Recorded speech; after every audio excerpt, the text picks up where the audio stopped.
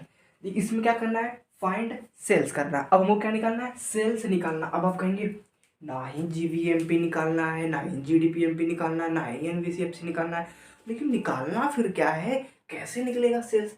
तो आप बताइए, मैथमेटिक्स में हम लोग पीछे अलजेब्रिक एक्सप्रेशन हम लोग पढ़े थे कि ट्रांसफर करके हम लोग कैसे निकालते हैं, दिमाग में थोड़ा आपको चल ही रहा होगा। देखिए कैसे इसको करते, कैसे, अब ये देखिए हमको निकालना है सेल्स। अब बताइए सेल्स किस फॉर्मूले में आता है, तो आप कहेंगे कि GVAMP की फॉर्मूले में आता है सेल्स।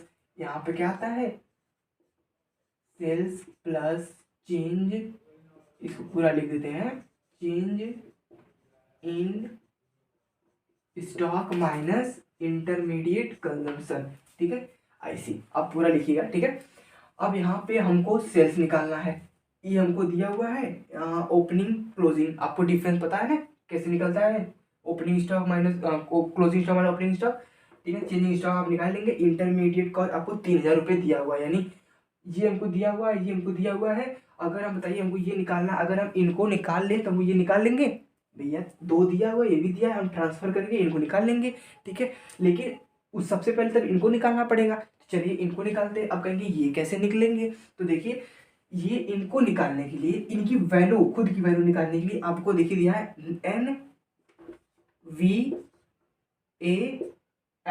NVAFC, NVAFC दिया हुआ है। और एक चीज मेरे दिमाग में आ गई, अभी बता दूं, कंजम्पशन ऑफ फिक्स्ड कैपिटल, इसको हम बोलते हैं डेप्रिसिएशन। क्या बोलते हैं भैया, डेप्रिसिएशन बोलते हैं।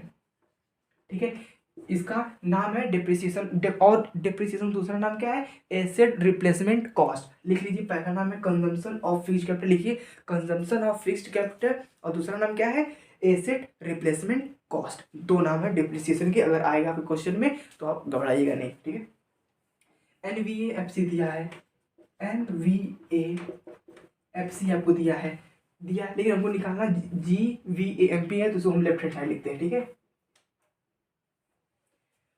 GVAMP हमको निकालना है, हमको दिया है NVAFC दिया है कि NVAFC दिया है।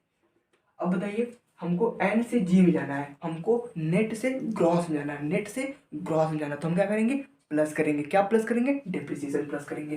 तो करिए प्लस डेप्रिसिएशन, कर दिए। ठीक है, V से AA से FC टू MP जाना है, हमको दिमाग में लाइए, दिमाग में लाइए, FC टू MP जाना है, तो हम क्या करेंगे, प्लस करेंगे, क्या, NIT।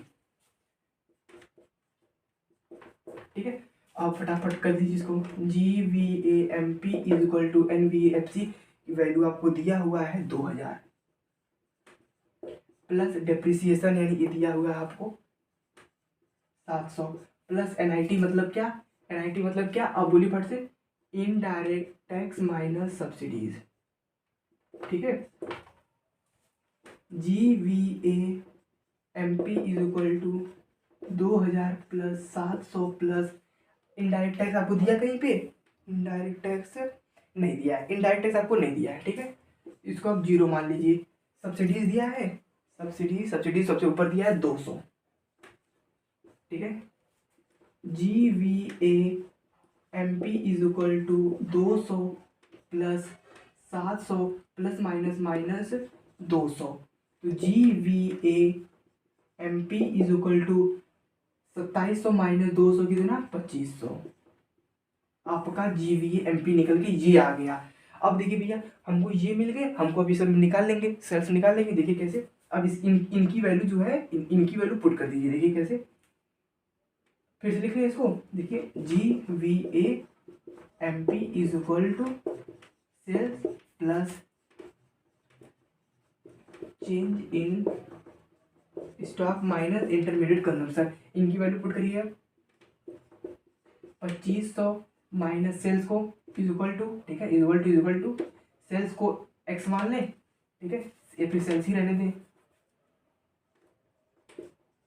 Sales change in stock कैसे है, हम चेंज इन स्टॉक इनको माइनस करेंगे, ओपनिंग माइनस क्लोजिंग, ठीक है, निकल जाएगा 500, ठीक है, माइनस इंटरमीडिएट कंजम्पशन आपको कितना दिया हुआ है, 3000 दिया हुआ है, ठीक है। 2500 is equal to sales plus minus minus sign किसी लगेगी, बड़े की माइनस की लगेगी, कितना हो जाएगा 2500 हो जाएगा। 3000 में से 500 हटाएंगे, 2500 का साइन माइनस बड़े की लगेगी तो माइनस हो जाएगा, ठीक है। अब बताइए इधर माइनस में इधर आगे प्लस में जाएंगे, 2500 plus 2500 is equal to sales. आ गया आंसर आपका, बोलिए हाँ, आंसर आ गया 5000। तो अब देखिए हम लोगों ने किया क्या, सबसे पहले क्या किया, हम लोग इसको ध्यान से देखा, सेल्स किस में था वो फॉर्मूला ने पुट किया। देखिए जब कोई चीज़, अगर कोई, देखिए 4 चीज़ होती है, ठीक है, अगर कोई एक चीज़ मिसिंग है, 3 चीज़ पता है आपको, तो आप एक चीज़ निकाल लेंगे आराम से, ठीक है। अगर मान लीजिए 4 चीज़ निकालना, अगर 2 चीज़ दिया है, 2 चीज़ मिसिंग है, तो एक चीज़ को हम निकालेंगे पहले, वही काम किए। 3 चीज़ को निकाले, एक चीज़ मिल गई हमको, ठीक है, 3 चीज़ को निकाले, एक चीज़ मिल गई हमको, ठीक है। तो यही हम करते हैं, ठीक है। तो GVA MP sales plus stock, आपका ये सब क्लियर हो गया है। मैं ऐसा करता हूँ आपको समझ में आया होगा। मैंने आपको GVA MP निकालना सिखा दिया और मैंने आपको सेल्स लिखा। इसी तरह से इंटरमीडिएट कंजम्पशन कभी पूछ लेगा तो आप सबसे पहले 3 निकालिएगा, इसको फिर ट्रांसफर करके निकाल लीजिएगा। चेंज इन स्टॉक पूछ देगा तो चेंज इन स्टॉक निकाल लीजिएगा। और मैंने एक चीज बताया था, वैल्यू ऑफ आउटपुट, क्या मैंने बताया था, value of output is equal to क्या होता है, sales plus change in stock होता है।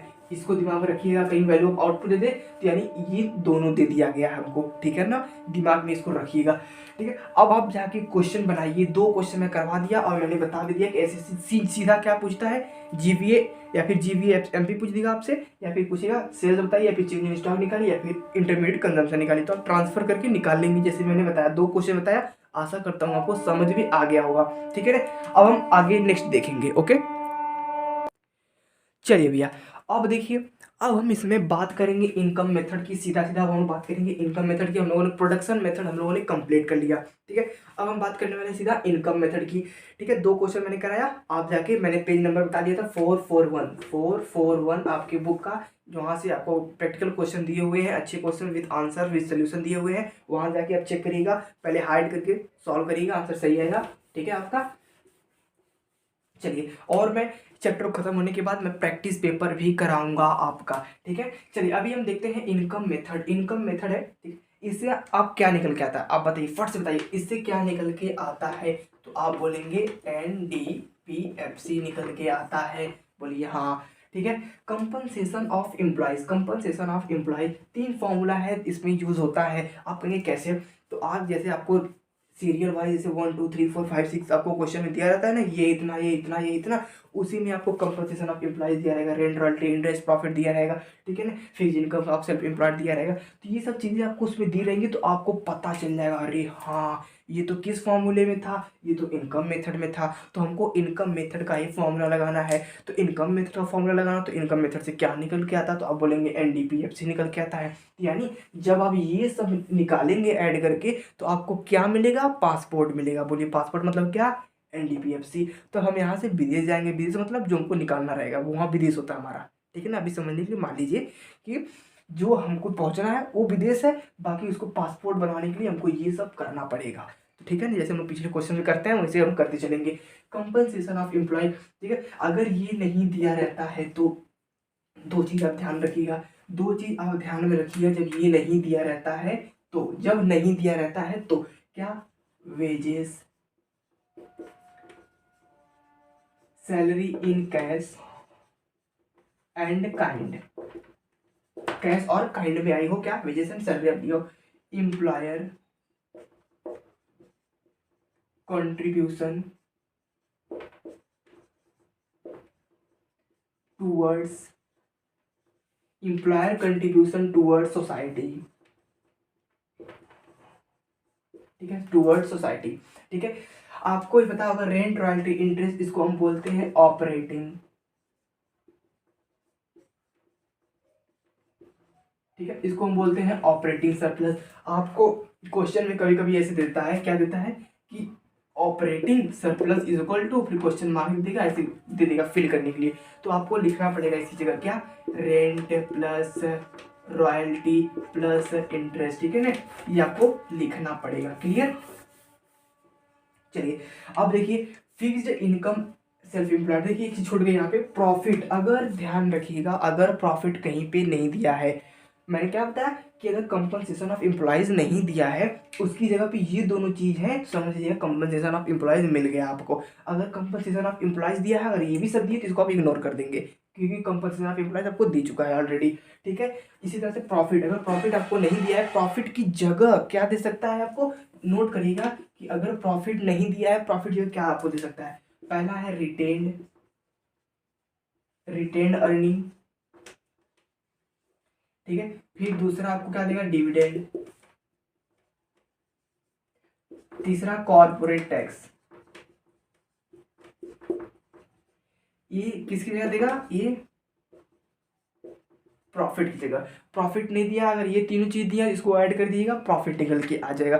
कहने का तात्पर्य ये है कि अगर प्रॉफिट आपको दिया है तो इग्नोर कर दीजिए इन लोग को, प्रॉफिट अगर नहीं दिया है तो इन लोग को ऐड करिए, प्रॉफिट मिल जाएगा। अगर ये दोनों दिया है तो इनको अगर ये दोनों दिया है, मान लीजिए ये दिया है तो इनको इग्नोर कर दीजिए, ठीक है। अगर ये नहीं दिए तो इनको ही ऐड कर दीजिए तो ये मिल जाएंगे, ठीक है। आप समझ गए होंगे, ठीक है। तो ये है इसका फार्मूले को अच्छे से स्क्रीनशॉट करिए, इसको याद करिए तुरंत, अभी कभी मेरे वीडियो में ही याद करिए, उसके बाद हम लोग इस पे क्वेश्चंस करने जा रहे हैं अब, ठीक है। कोई डाउट हो तो मेरे चैनल पे तुरंत कमेंट करिए, अभी मैं उसका सॉल्यूशन तुरंत दूंगा आपको। फटाफट आप पहले आप इसका स्क्रीनशॉट करिए और नोट करते चलिए, अपने दोस्तों के आप फटाफट शेयर करते चलिए। चलिए ये आपका क्वेश्चन है, ठीक है। अभी आपने फॉर्मूला पढ़ लिया, ठीक है। अब आप क्वेश्चन करेंगे, ठीक है। सबसे पहले क्वेश्चन का आप स्क्रीनशॉट कर लीजिए, ठीक है। Undistributed profit 20, compensation of employees 800, rent, dividend, royalty, corporate tax, interest, depreciation, NFIA, NIT, ठीक है। सब कुछ आपको दे दिया गया है। देखिए ये हमारा विदेश है, ये फॉरेन है, हमको फॉरेन जाना है, तो फॉरेन जाने के लिए वो क्या करना पड़ता है, पासपोर्ट बनवाना पड़ता है, ठीक है। फॉरेन जाने के लिए वो क्या करना पड़ता है, पासपोर्ट बनवाना पड़ता है। तो पासपोर्ट, चलिए पासपोर्ट बना लेते हैं। तो आप कहेंगे पासपोर्ट कैसे बनेगा, इन लोगों को देखिए पासपोर्ट बना लीजिए। पासपोर्ट कैसे बनेगा भैया, देखिए NNPF से लिखा ना, ये हमको छोड़ दीजिए, ये विदेश हमको जाना, वहाँ पे हमको पासपोर्ट बनाइए। पासपोर्ट कैसे बनेगा, अनडिस्ट्रीब्यूटेड प्रॉफिट। पहले देखिए इस फॉर्मूले से क्या निकल के आएगा, क्या इस जो हमको ये सब दिया गया है, क्या हमको निकल के आएगा, कौन सा पासपोर्ट बनेगा, प्रोडक्शन वाला पासपोर्ट बनेगा या फिर इनकम वाला पासपोर्ट बनेगा। तो आप कहेंगे undistributed profit, rent, dividend, royalty, अरे ये तो इनकम वाला पासपोर्ट बन रहा है, तो ठीक है चलिए इनकम वाला पासपोर्ट बना लेते हैं। तो इनकम वाला पासपोर्ट कैसे बनता है, तो आप कहेंगे NDPFC से बनता है, ये पासपोर्ट बनता है। कहेंगे हाँ बिल्कुल सही है। तो फॉर्मूला आपको याद होगा, कंपनसेशन ऑफ एम्प्लॉयज, बोलिए हाँ, कंपनसेशन ऑफ एम्प्लॉयज पहले आपको दे दिया है तो लिख दीजिए कंपनसेशन ऑफ एम्प्लॉयज प्लस, और क्या था आप बोलेंगे, रेंट था, रॉयल्टी था, इंटरेस्ट था, प्रॉफिट था कि नहीं था, बोलेंगे हाँ। तो COE आपको दे दिया गया है, ठीक है, आपने ऐड कर लिया। रेंट दिया है आपको, आपने रेंट भी लिख दिया, ठीक है। प्लस फिर क्या दिया गया है आपको, रॉयल्टी दिया गया है, यहाँ पे रॉयल्टी भी लिख दिया आपने, ठीक है। फिर क्या आपको था, इंटरेस्ट है, इंटरेस्ट भी आपने लिख लिया, ठीक है। फिर क्या दिया गया है आपको, फिर तो प्रॉफिट, आपको प्रॉफिट कहाँ गया, मैंने क्या बताया था, जब प्रॉफिट नहीं होता है तो क्या लिया जाता है, डिविडेंड। जब प्रॉफिट नहीं हो तो डिविडेंड लीजिएगा, corporate tax and undistributed profit, इन तीनों को आप जोड़ दीजिए, आपका प्रॉफिट निकल के आ जाएगा 50, 100, 150, 170, ठीक है ना। यहीं पे आप मैं लिख दे रहा हूँ, आप इसको मैं बोल दे रहा हूँ, आप लिख लीजिएगा, ठीक है। जब प्रॉफिट नहीं दिया जाता तो हम इन तीनों को हम ऐड कर रहे हैं, ठीक है, मैं लिखवाया था आपको, ठीक है। तो कितना आ जाएगा, 170, ठीक है 170, ठीक है सॉरी मैं कुछ जगह वो लिख दिया, कुछ जगह वो मैं लिख दिया, अब एडजस्ट कर लीजिएगा, ठीक है ना, बाद में आपको करना ही है, ठीक है। अब NDPFC is equal to COE कितना है 800 है, प्लस रेंट कितना है 300 है, प्लस 40 प्लस 400 प्लस 170, तो NDPFC इज इक्वल टू, इसको अब जोड़ लीजिए कितना आ जाएगा, जोड़िए 8 3 11, 1100, 11 में फिर 4 जोड़िएगा, 11 4 1500, 15 एक कितना 15 एक 16, 16 70, 16 70 में 4 जोड़िएगा, 16 70 में 1700, ठीक है 17,1710, ठीक है ना, ये बना 1710, ठीक है। ये आपका निकल के आ गया है क्या, NDPFC आपको निकल के आ गया है अभी। अब इसके हम आगे देखेंगे क्या, ठीक।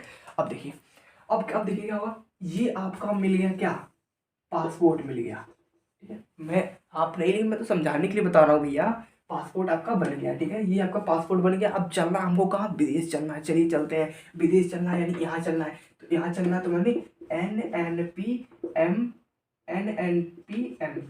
ठीक है ना, हमको यहाँ पे चलना है, ठीक है ना। चलिए अब हमको मिल का गया है, NDPFC मिल गया हमको, तो लिख लीजिए NDP, पासपोर्ट लाइए, तो पासपोर्ट आप ला देंगे, ठीक है। अब पासपोर्ट दिखाइए, पासपोर्ट दिखाएंगे तो NN सेम है, D to N जाना है। अब बताइए डोमेस्टिक से नेशनल जाना, तो क्या करेंगे, आप कहेंगे डोमेस्टिक टू नेशनल, हाँ NFIA को ऐड करेंगे हम, ठीक है कि नहीं। तो अब क्या करेंगे, प्लस करेंगे क्या, NFIA को ऐड करेंगे, ठीक है, ये भी हो गया। P से P जाना है, सेम है, कोई दिक्कत नहीं होगा। FC टू MP जाना है, FC टू MP अब कहेंगे फैक्टर कॉस्ट से मार्केट प्राइस जाना है, तो FC टू MP जाना है, तो अब बोलिए क्या होगा, प्लस करेंगे, क्या प्लस करेंगे, NIT प्लस करेंगे। FC टू MP जाना तो प्लस करेंगे। अब देखिए आप वो अच्छे से लर्न कर लीजिए, देखिए हर जगह उसी का यूज़ है, ठीक है ना। FC टू MP जाना तो हम प्लस करेंगे क्या, NIT, ठीक है, NIT को हम प्लस करेंगे। अब देखिए NNPMP is equal to NDPFC कितना है 1710, प्लस NFI कितना भैया, NFI आपका -10 है, तो -10 तो ब्रैकेट में इसको हम रखते हैं, प्लस NIT कितना है, NIT को सीधा सीधा 60 दे चुका है, ठीक है ना। अगर ये 60 नहीं दिया है, GST दिया रहा था, या फिर GST इनकॉर्पोरेट टैक्स है, ठीक है, सॉरी इनडायरेक्ट टैक्स है, ठीक है ना। अभी आप देखेंगे NNPMP, ठीक है 1710, ठीक है, यानी 1710 या फिर 1710, ओके, ठीक है। अभी आप क्या plus -10 plus 60, NNPMP is equal to minus करेंगे तो 1700 plus 60, NNPMP is equal to 1760, आपका आंसर, आप विदेश पहुंच चुके हैं, बोलिए हाँ, ठीक है। अगर मेरा वीडियो पे मेरा कॉन्सेप्ट समझ में आया हो तो आप प्लीज़ अपने दोस्तों के साथ शेयर करिए और लाइक करिए, और बस ये करना काम मत भूलिएगा कि जो मैं बताया हूँ, पेज नंबर 441 पे जाके उसका न्यूमेरिकल सॉल्व करना स्टार्ट कर दीजिएगा। मैं गारंटी देता हूँ, जिस तरीके से मैं कॉन्सेप्ट आपको समझा करा रहा हूँ, बुक का कुछ भी मत देखिएगा, आप कैसे न्यूमेरिकल करना, जैसे मैं न्यूमेरिकल बताया बस वैसे ही आप सॉल्व करिए, आपका 100% न्यूमेरिकल बनेगा, ठीक है ना। चलिए इसका आप स्क्रीनशॉट करिए, हम आगे बढ़ते हैं अपने नेक्स्ट टॉपिक पे या फिर नेक्स्ट मेथड पे। चलिए तो ये है आपके सामने एक्सपेंडिचर मेथड, ठीक है। एक्सपेंडिचर मेथड का ये है फॉर्मूला, ठीक है। हम अब देखिए एक्सपेंडिचर मेथड से क्या निकल के आता है भैया, तो एक्सपेंडिचर मेथड से निकल के आता है हमारा, बोलिए क्या, GDPMP, GDPMP इनसे निकल के आता है, यानी पासपोर्ट GDPMP, एक्सपेंडिचर मेथड से GDPMP का पासपोर्ट बनता है। तो आप कहेंगे थोड़ा सा कंफ्यूज हो रहे होंगे, क्या कंफ्यूज, पासपोर्ट में बोल रहा हूँ क्या फॉरेन, क्या कंफ्यूज हो रहे हैं, तो मैं लास्ट में आपको समझा दूँ थोड़ा। देखिए भैया, सबसे पहले हमको विदेश पहुंचना है, विदेश यानी समझिए कुछ हमको फाइंड करना है, वो विदेश हमारा है, ठीक है ना। तो हमको कुछ यहाँ पे, जैसे मैं यहाँ पे लिख रहा हूँ ना क्वेश्चन, वहाँ पे ढेर सारी वैल्यू हमको दी रहेंगी, तो ये वैल्यू मतलब क्या, ये एक सामग्री है पासपोर्ट बनाने की, उसी सामग्री को आप देखेंगे, आप पता करेंगे कि ये सामग्री कौन से पासपोर्ट बनाने की है। 3 पासपोर्ट थे हमारे, प्रोडक्शन पासपोर्ट, और कौन था, इनकम और एक्सपेंडिचर का पासपोर्ट, 3 पासपोर्ट थे हमको विदेश पहुंचने के लिए। तो सामग्री देखेंगे तो आप कहेंगे अरे हाँ ये तो प्रोडक्शन की पासपोर्ट बनाने की सामग्री है, तो हम प्रोडक्शन मेथड से पहले उसका निकाल लें, फिर हम विदेश पहुंचेंगे कन्वर्ट कर करके, है कि नहीं। उसी तरह से है, तो आप कंफ्यूज मत होइए, ठीक है ना। जीडीपी एमपी ये है, क्लियर। अब देखिए private final consumption expenditure, government final consumption expenditure, gross domestic capital formation और नेट एक्सपोर्ट आपको दिया रहेगा क्वेश्चन में। तो ये किसकी सामग्री है, जीडीपी एमपी यानी एक्सपेंडिचर मेथड के पासपोर्ट बनाने की सामग्री है, ठीक है ना। तो जब ये आप निकाल लेंगे, इन सबको ऐड करके ये निकाल लेंगे, फिर आप कन्वर्ट करके विदेश पहुंच जाएंगे, ठीक है। अब एक पॉइंट मैं यहाँ पे आपको बता दूं कि अगर ग्रॉस डोमेस्टिक कैपिटल फॉर्मेशन अगर आपको क्वेश्चन में नहीं दिया है, उसके बदले में आपको क्या दे सकता है, लिख लीजिए आप, ग्रॉस डोमेस्टिक फिक्स्ड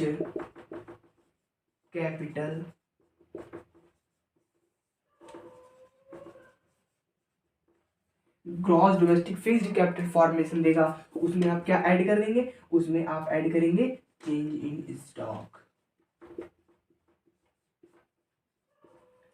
आप ऐड कर देंगे तो आपका क्या निकलेगा, ग्रॉस डोमेस्टिक कैपिटल फॉर्मेशन। कहने का तात्पर्य ये है, कहने का अर्थ ये है, कहने का मतलब ये है, कहने का मीनिंग ये है भैया, अगर आपको ये न दिया हो उसके बदले आपको ये दिया है तो इसकी कोई जरूरत नहीं है, या फिर क्वेश्चन में तीनों दे दिए हैं तो आप इनको ही सिर्फ लेंगे, इन दोनों को आप इग्नोर कर देंगे, क्लियर, ठीक है। ये था इसका एक्सपेंडिचर मेथड का मेथड है, ठीक है। फॉर्मूला है कैसे आप क्या हम करेंगे, ठीक है ना। इसको आप ऐड करते जाएंगे, ठीक है ना, ये बीच में ऐड है, ठीक है ना, जिसमें सब में आप ऐड करेंगे, ठीक है, क्लियर। जीडीपी एमपी निकलता है, नेट एक्सपोर्ट, ठीक है। अब आप मेरे कहने पे आप जाइए, क्वेश्चन बनाइए, पेज नंबर 441 जाइए, फटाक से आप करिए। अब बताइए, अब आप एक काम करिएगा, ठीक है, ठीक है। आप एक काम करिए, ठीक है, मैं क्लास को यहीं ओवर कर करूंगा, ठीक है। अब आप एक काम करिए, सिंपल आप क्वेश्चन नंबर चैप्टर नंबर 3 खोलिए, चैप्टर नंबर 3 खोल के पेज को पलटते चलिए। मेरा वीडियो देख लिया आपने, पेज को आप पलटते चलिए, पलटते चलिए, पलटते चलिए, एक एक पेज को देखिए, एक एक कॉन्सेप्ट आपका क्लियर हुआ कि नहीं हुआ, ठीक है, एक एक पॉइंट यहाँ पे कवर हुआ कि नहीं। अगर कोई पॉइंट अगर मुझसे गलती से मिस हुआ है तो प्लीज़ आप कमेंट करिए, मैं उसको अच्छी सी वीडियो बना के आपका क्लियर करूँगा, ठीक है।